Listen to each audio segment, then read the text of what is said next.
Emmanuel Macron a annoncé dimanche soir que Paris mettait fin à sa coopération militaire avec les autorités du Niger et que ses soldats basés dans le pays seraient rapatriés d'ici la fin de l'année. Le personnel diplomatique français à Niamey rentrera quant à lui dans les prochaines heures. C'est à peine quelques mots qu'Emmanuel Macron a fini par annoncer sur TF1 et France 2 au détour d'une interview consacrée au pouvoir d'achat avoir décidé du retour à Paris de l'ambassadeur français à Niamey, Sylvain Ité, et du retrait des quelques 1500 soldats français déployés au Niger pour la lutte antiterroriste. Cette décision intervient 2 mois après le coup d'État militaire survenu dans ce pays sahélien le 26 juillet au terme de longues semaines de bras de fer avec la junte et dans un contexte qui avait fini par devenir intenable pour Paris.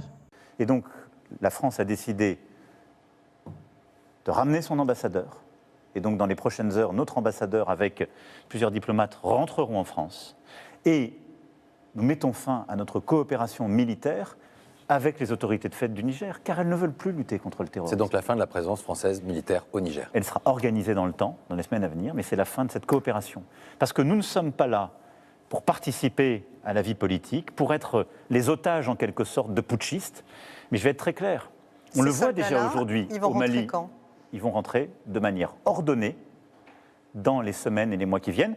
Et là, nous concerterons avec les putschistes parce que nous voulons que ça se fasse dans le calme.